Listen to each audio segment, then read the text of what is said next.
What is going on, guys? Welcome back to another video. Today I got a nice review of my Sony ZV-E10. Now I did do an unboxing and first impressions of this video. If you want to take a look at it down below, I will link down below for that video.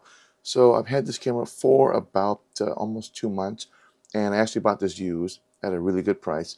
And the reason why I bought the ZV-E10 and didn't buy, say, the ZV Mark II or the ZV-1F is I wanted another camera that I could use with interchangeable lenses. So for those of you that are new to my channel, I originally had a A6400 and a Sony ZV-1.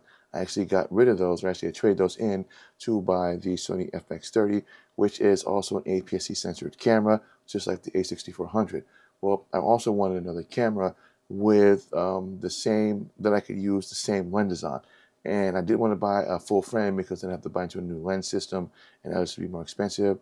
And so I went ahead and bought a Sony ZV-E10 off the used market, off of eBay, and got it at a really good deal, and I've had this ever since. Now, the lens I'm using is the Sony 11mm f1.8. Now, this is an ultra-wide lens, which I didn't know at the time when I bought it, but it is an amazing combo with the Sony ZV-E10, and I think anyone who's looking to buy their first vlogging camera, or looking to kind of buy a camera but want to buy the body separate and buy separate lens, or even if you buy the Sony ZV-E10 with the kit lens, I'd recommend your next lens being the 11mm f1.8.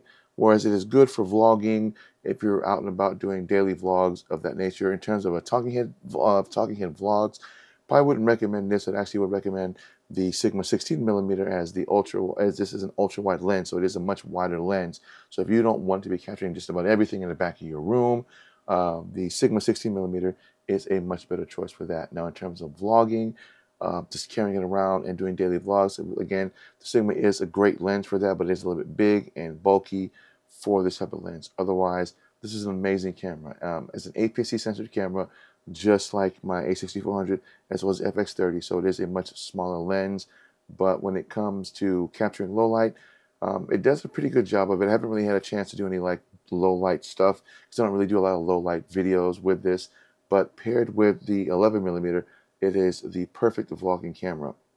Now, I am on my way to work, so I will do a video with this when I get off, and I will tell you my final thoughts on this when I get home. So I'm going to get into that video now. So now we are shooting on my Sony ZV-E10 with my 11mm f1.8 Sony camera lens.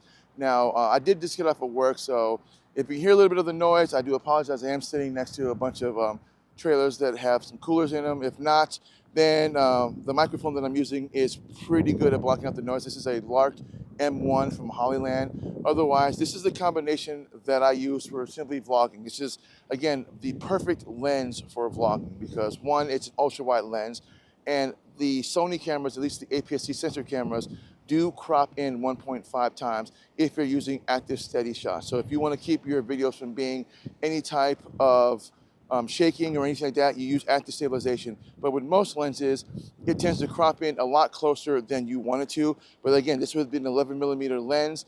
I can have my hand out this wide, full extend, and you still get all of this in view.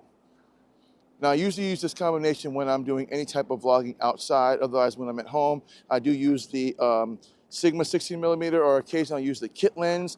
But I find that the kit lens just doesn't do well in low light situations, not as good as the 11mm. And the Sigma is an amazing vlogging lens, but on the small ZV-E10, it does tend to make it a little bit heavy, even if you're using a handheld tripod, which I'm using the Sony Bluetooth that I bought when I had my ZV-1. It's a little bit big for this type of a situation. Otherwise, I normally would just keep that on my FX30, and I would probably use it on my FX30 because it's a little bit bigger. But on a Sony ZV-10, it's not really going to work well. Otherwise, this combination works perfectly fine. Again, I'm shooting this actually at 1/60, f2.8, and my ISO is at about 1,000. But living in Alaska, right now it is getting darker. So usually in the wintertime, as it gets closer towards spring, it starts to get darker later and later. So now the sun is kind of setting in around like almost 5 o'clock. So that's why it's a little bit bright, plus I'm standing under our building lights. Otherwise, just out in the open, it works perfectly fine. Now, again, if you're looking for a really good combo for starting vlogging, or just a really good camera lens setup for vlogging, and you don't want to spend a lot of money, highly would recommend the ZV-E10 with the 11mm f1.8. But I would probably look for the ZV-E10 kind of secondhand markets, from places like B&H, Aerodroma, KEF. You can try eBay. It's a hit and miss with eBay. You just kind of want to be careful and not get burned. I actually bought this off of eBay for around 500 some odd dollars.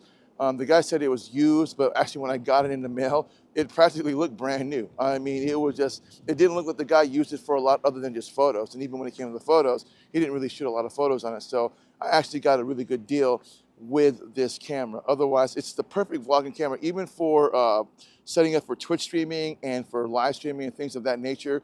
It works perfectly fine. Again, you can simply just plug this in via USB-C into your Mac or into your PC, and you can just go straight live from that.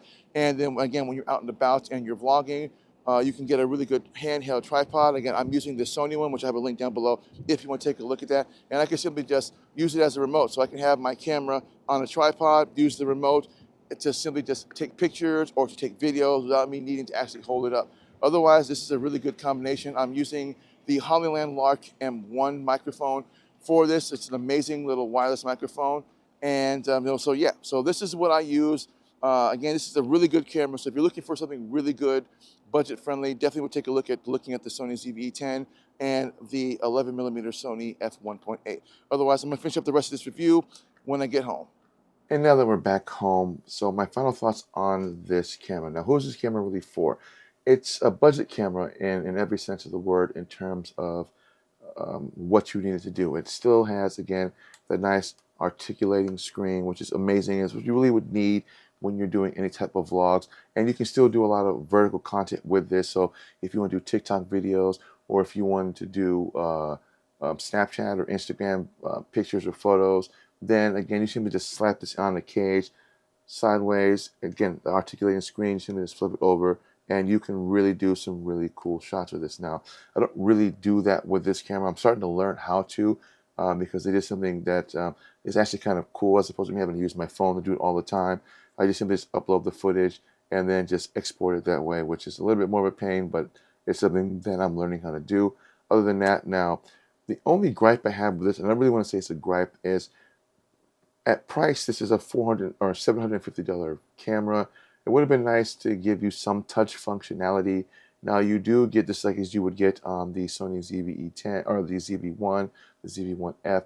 You do get touch to focus, which again is actually not bad. I mean, it's better to have some sort of touch tap to focus as opposed to trying to do it with the button and just holding it in. So that is kind of cool, but it would have been nice if they gave it, you know, some full function touch capabilities. But again, I get it. It's, if you want to keep it at a budget price, it makes sense. So I'm assuming that if and when the Sony ZV-E10 Mark II or the next itinerary of this comes out, I'm guessing that it will have some sort of full touch capabilities, or it will have the ability to do like what the Sony ZV-E10 can do, which is with the new AI chip. It allows you to do self-tracking with the camera, which is actually kind of cool. You don't get that on the FX30 because it's a cinema camera. It's not going to have that. But I believe on the Sony ZV-E1, or the ZV-E1, which is the full frame version, I believe you can do that with that. So I'm hoping if they do put that on the next itinerary of this, that would be very useful, and I probably would buy it. But I don't really, again, the feature's kind of cool, but I probably would never really use it. But it does allow for some future updates that you may or may not get with this. Otherwise, other than that, functionality-wise, it's a great camera, simple to use. Now, it does have a kind of a small grip, but it's not too bad. Again, you could compensate that with buying a simple tripod, handheld tripod, and then just kind of holding it out and doing your vlogs that way. And again, having it sitting up on a pole and doing your vlogs is perfectly fine if you have it with a Sigma 60mm. Again, it's a great combo for talking head videos, but this is just the best pair for when it comes to vlogging, daily vlogs outside of the house. Otherwise, again, who's this camera for? Anyone who's looking for a budget camera, who wants to step up from a camera, still wants to do content creation, but they don't want to spend a lot of money on, say, the a6700 or an FX30 or Sony ZV-E1 or the ZV Mark II. Again, this is perfectly fine. You can even get this with the kit lens. It's not a bad combo, but I really would avoid using the kit lens in low light situations is I don't really think it does a good job in low light with the kit lens, but with the 11mm should be perfectly fine once you start to learn how to use the camera. Otherwise, it's a great combination. Now, I will have a link down below for the lens as well as some good deals on the ZV-E10 down below. So I want to thank everybody for watching. And again, if you're new to my channel, please think about hitting that subscribe button, that bell notification. That way you don't miss content when I drop it. And I will see you guys in the next video. Again, take a look at my first impressions of this, and I will see you guys in the next video. Enjoy your week.